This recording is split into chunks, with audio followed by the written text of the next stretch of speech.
Hey Jay, how's it going? Good, how are you? Doing well. Just pulling up your instance real quick.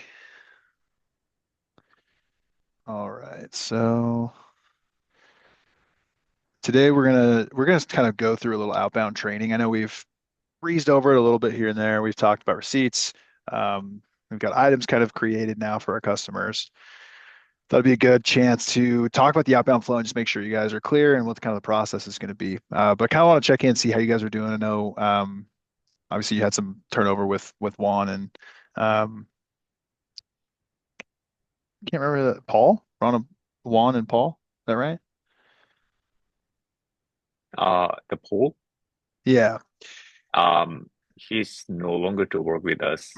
Right, right. So I just say like I know we've got probably some things to catch back up on that we're trading to him. We need to go to hmm you. Um, I guess do you have any questions kind of before we just dive right into the outbound flow?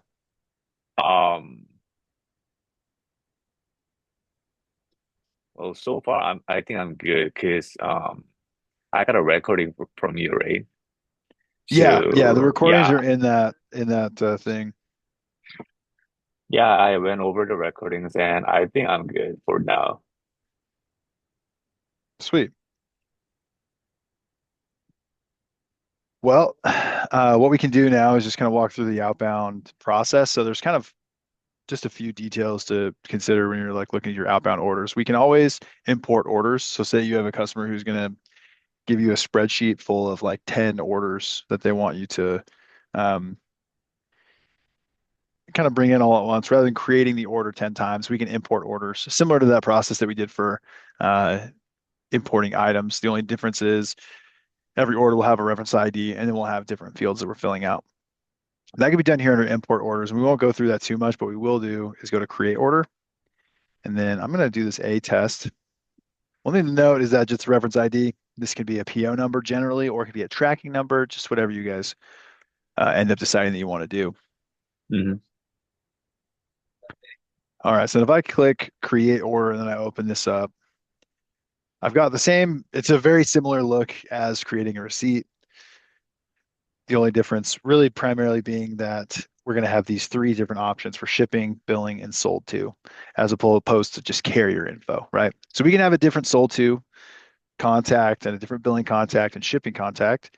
If we want to save them, we can add them to favorites by doing this. And then we just would enter their details, right? So company name,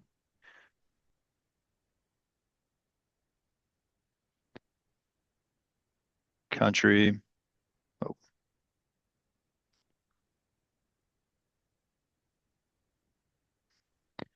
And then if we come down here to order line items, we have two options. So if we do add, this is going to give us first in, first out, first expired, first out, or whatever the allocation logic is for the item that we're adding. So we have all these different sweaters, right? I think these are hmm these sweaters. These are test sweaters that we imported. But say I wanted to just, pick the first sweater that I had there, or just do whatever the sweater had set up. I could do 50 of these and I could add to the order. This is turning orange because we don't have this in stock. But if this was in stock, this would be clear and it would just show us we have 50 eaches of this SKU. It would give us our weight and our volume. The other option that we have is we can do the mass add function. So add is going to go through the allocation logic and it's just going to allocate the next 50 eaches that are in line. If we do mass add, it's going to pull up this little screen here, which is basically just a manage inventory screen. And it allows you to pick specific items with maybe like you could search for a specific lot number, you could search for a serial, expiration, qualifier. And then from here, you just walk over, and this is kind of a hidden field here, but this is typable. So say I look at this and I'm like, okay, I want to take 150 of these, I want to take hmm 40 of these, and I want to take 30 of these.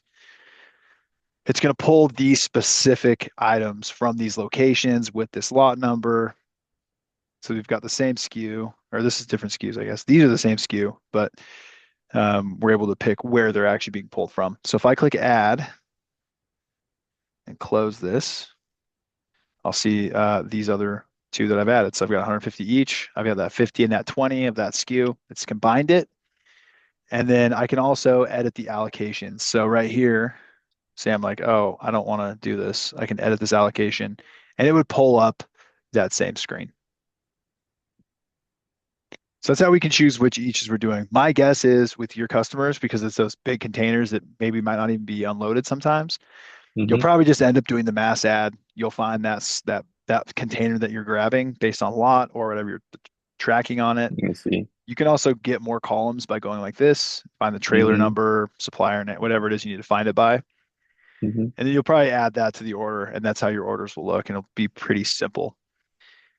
The other option is if this is like maybe a box, right? You're putting like 50 things into a box. You can also say how many packages there are, or we can let SmartScan do this for us automatically when we're packing.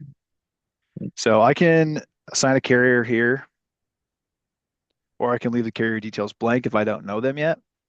And I can leave this order as it is by clicking Mark as complete. And what this really does is it puts it in the ready status. So if I go to SmartScan and I go to pick for loadout, it's not going to be available yet because it isn't fully allocated. But if I delete this, let's remove the selected item. Let's save it. We should be able to now go back to pick and see that as an option. Now we've got single order pick ready right here. And I could go and start the pick. It would tell me where I need to go, which Mm-hmm. SKU I'm getting. Click enter. Oh, I've got to actually fill it in, I think. 5632992. Every time I would scan it, it would enter, or I could click 150, fill in the lot number, and then click done. And then that would be picked. I'm going to go back. I'm going to avoid this order. So if this is all good to go, we could ship and close it by pressing this button. Once we ship and close, if we've identified the carrier, we've listed the service, right? So this is going to be ground. It's going to be FedEx. I mentioned any of these other details I need to fill in with a tracking number and the warehouse and carrier instructions. I can save this order. I could ship and close it, and then I can generate all the documentation that I need. So by going here, I can attach, maybe I want to take a picture of the trailer loaded or Mm-hmm. the pallet or whatever it is. I can attach a picture. I can attach any sort of shipping documentation. I can go to the pick ticket, and I can also generate a bill of lading and get my Mm-hmm. shipping labels. So these are your Mm-hmm. documents. This is where you're going to go after you've built the order and it's ready to go out the door. I see. Where can I see the attached file? Attach file. Yeah, So you click if I right attach the here. file, oh, Yeah, so there it is just it. pops Okay. up this, and then you'll just, it'll pop open your Mm-hmm. I see. documents, and then you can upload from there. So one thing to note though with that is that doesn't like that's not going to be able to be printed from Extensive. You're going to want to print that separately and then attach it, maybe like physically, like the actual So physical I have to copy of download that. it and printing. But it will live in here. So then if they reach back out, say 6 months down the road and say, hey, we need to see the pictures of transaction four, I can Mm-hmm. hop back into Extensive. I can come to this order and I can go to attach files again. And it's going to give me a file list of everything I've attached to this order. We can do the same thing Okay, on the I see. receipt side. Yeah. So I'm going to cancel that order real quick just so it's out of there.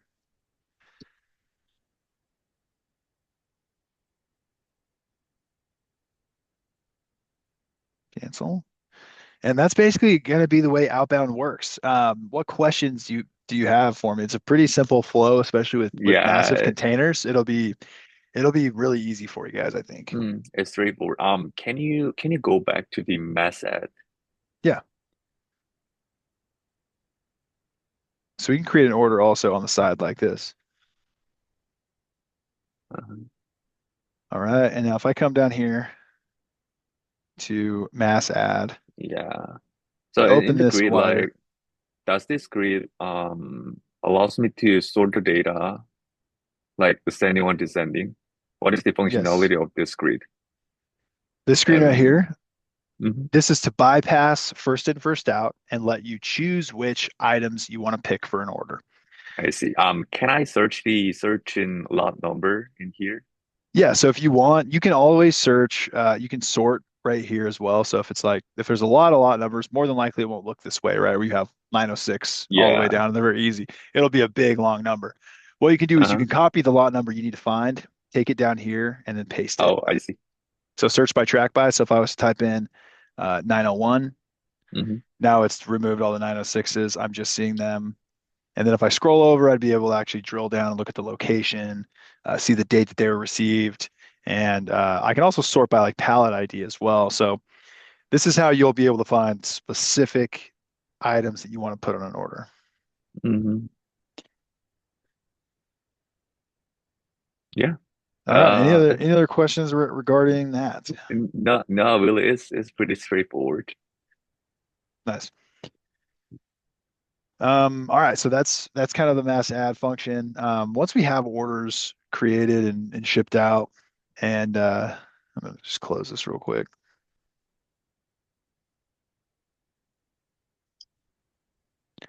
Once we have orders shipped out, they automatically get deducted from inventory. But Hmm. one thing also to just kind of hop back over to inventory and go to adjustments. When we create an adjustment here, the system views every single transaction as an in or an out. So anytime we affect that inventory number up or down, the system's going to give it an either an order items, which means I've decreased my inventory because it's gone out the door or it's been lost or damaged or whatever. Hmm. Anytime that I want to add inventory, the system's going to use that as add items or receive items. And same thing goes with returns. So if you ever have a return for a customer for whatever reason, most of my customers don't do a ton of returns, but if you do have a return, you find that under the receipts tab right here, click create Hmm. return, and then the system will give it a little bit of a different look, but it'll read it as a receipt. And so the same thing kind of goes for adjustments. If I want to adjust my inventory, so let's adjust a test real quick. If I go to adjust inventory, select my customer, I would give it a reference number, and we always add ADJ and then whatever the PO was attached to, probably if it's a return or if it's just we inspected some inventory on a certain date and we saw that it was damaged. I just add an ADJ because in a transaction report, whether it's adding or reducing, it's going to show up, and this just gives it kind of an easier way to view that transaction, see the reference ID, see the ADJ, know that we adjusted inventory at some point. And so now we just ask the system, do we want to add inventory or reduce inventory? So say we're going to reduce because we've learned that it's not there anymore for whatever reason, right? So I think that was sweater 6 that we have stuff for. Let's see. So say I want to take out 400. There was a box, 400 of these, they got wet. I want to add this to the order. No receive items were found. I can also find specific lot numbers, right? So if it is you know exactly which of this item was damaged by lot Hmm. number, you can find it this way. See if we don't have any of those in there. Let's go to sweater 1. Let's see if I can find any.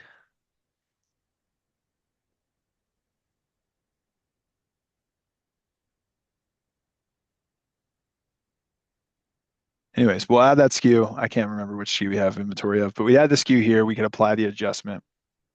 And that's going to be one kind of quick way that we can adjust inventory up or down.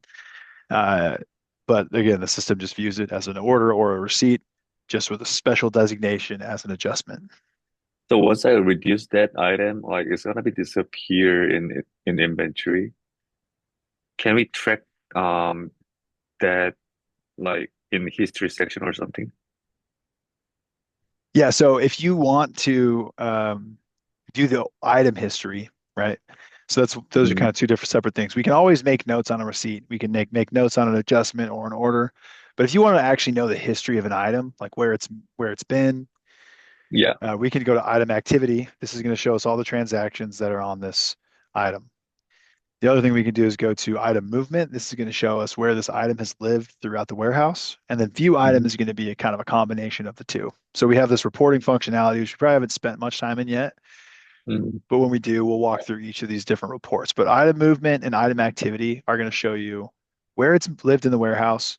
And then item activity is going to show you all the transactions, um, adjustments, returns that this SKU is associated with. Makes sense. And actually, we can hop over to reports real quick as well. So basically, reporting, we have we have the option, first of all, to customize anything. So say you have a customer who has a weird need, they need you to get a report on some specific, um, you know, I don't, generally speaking, most of my pallet in, pallet out, and then container cross-docking customers Hmm. don't need any special reports because our stock status and our transaction reports generally do the trick. But we do have the ability to customize some of these reports if you need them down the line. But stock status is going to be what most customers want. And this is going to be, we would select a customer. We would select the date that we want the stock status history for. So let's go all the way back to like October 1st for all of A test. And then I can pull this report by clicking run report. Oh, this is the end date, not the start date. My bad. I want to go to today. Let's go to November 30th. Now, if I click on report, I should see a few things. All right. So now it's going to show me these two SKUs. It's just showing me Hmm. my on-hand amount, but also tell us how many are allocated to orders, quarantined, and then we can just Let see me the other see. details. Yeah. Now, if you need more Can, details about the can specific you lots, oh yeah, can you always set the end date? When was the start date? the start date is just like what's in there. Like this, it'll go back as far as, you know, in this case, right, we're just trying to see the current stock in the warehouse. So there's no Uh, need for a start date because it's going to be like, hey, we're just going to look for it as far back as we've got this thing. But if we need to have a mm, different stock or item history report, that one we can like view item activity.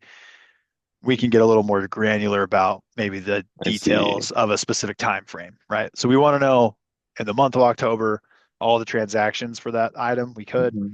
or all the moves for that item. But for a stock status, we're just trying to see all of the current I inventory. see. And so Because we go deep, we might need to check the status of the certain periods of the item or the yeah. customer. And I'll show you another way to make this a little more dynamic that I have most customers do anyways right after this. But if we click on detail, it'll give us the same report, just a little more expanded, as opposed to just saying we have this white, instead of this white line, we'll get all these gray lines as well. It'll show us the actual lot number, how many of each item we have, and then we can download all of this, give it to our customer if they need it. Hmm. This is also a report that if we give your customers access to the portal, they can come in and pull themselves. So that's generally what I try to train people to do is teach your customers how to get their own stock status report. That way they don't email you asking for one and they'll just go get it. Now, if you want more details or you want to download this into Excel and make it a little more dynamic, maybe there's some filters you want to add or columns you want to add, you can always come to manage inventory, open up the columns filter, and then we can add any of these that we need. Packaging unit, maybe we need another actual pallet type, um, Hmm. the holds, descriptions, whatever it is we want. We can put this column in here on manage inventory. Hmm.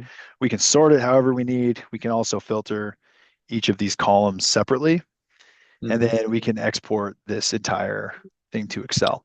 I And now see. you can, yeah, now you can kind of play with it a little bit if you are searching for something or you want to Uh-huh. compare it with something on the floor. Manage inventory works as a, on the fly stock status report. Is that customization column saved even after I log out and log in again? So right now, no.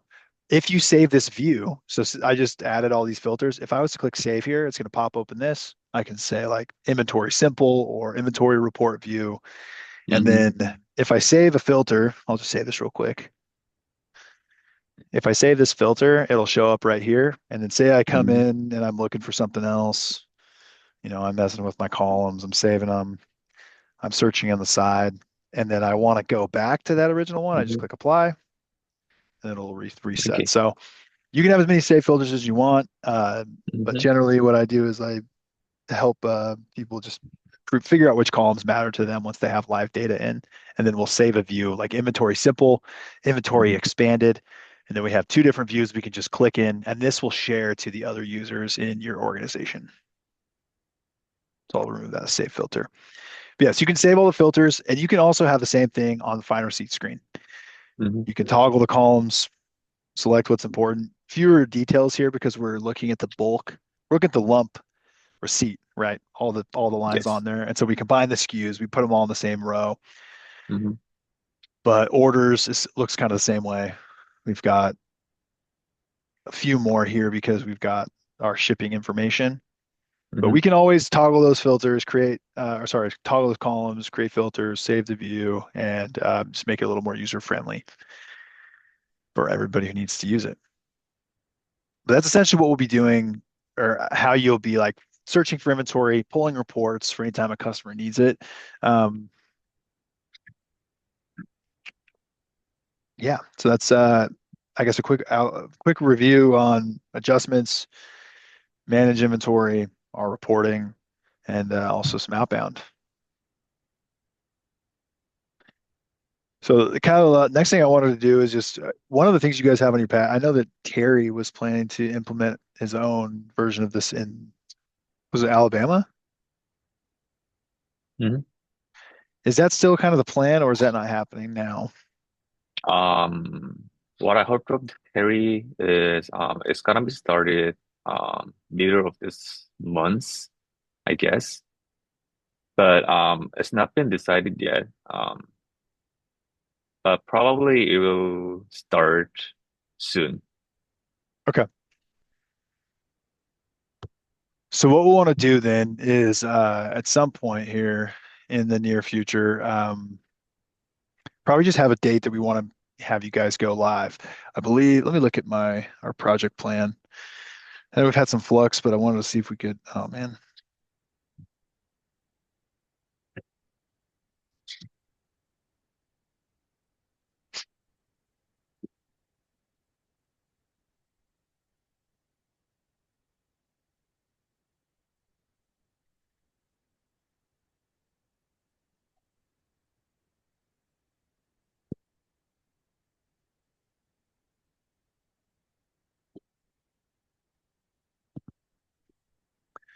All right. So our graduation date Hmm. is technically 12/29.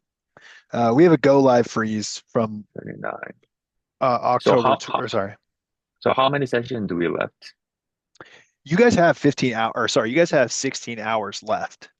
16 In hours. terms of how you want to use those hours, what I would recommend is leaving about 6 or 4-ish for the last Hmm. week where you guys Hmm. are live, but of what we call hypercare, where Hmm. you're using the system, you're coming across things you need more clarification on. We're meeting maybe every other day of that week. Um, so yeah, we do have a go live freeze on the 20th through the 26th, I believe. So we could definitely go live or graduate on the 29th. But my idea would be probably to try to go live with all your inventory by December 19th, if that's possible, which I think Okay. is 2 weeks from tomorrow. It's a Friday. So that gives Hmm. us kind of two, since we have a pretty easy setup in terms of just the way your customers are laid out. We don't have any complex integrations at this point.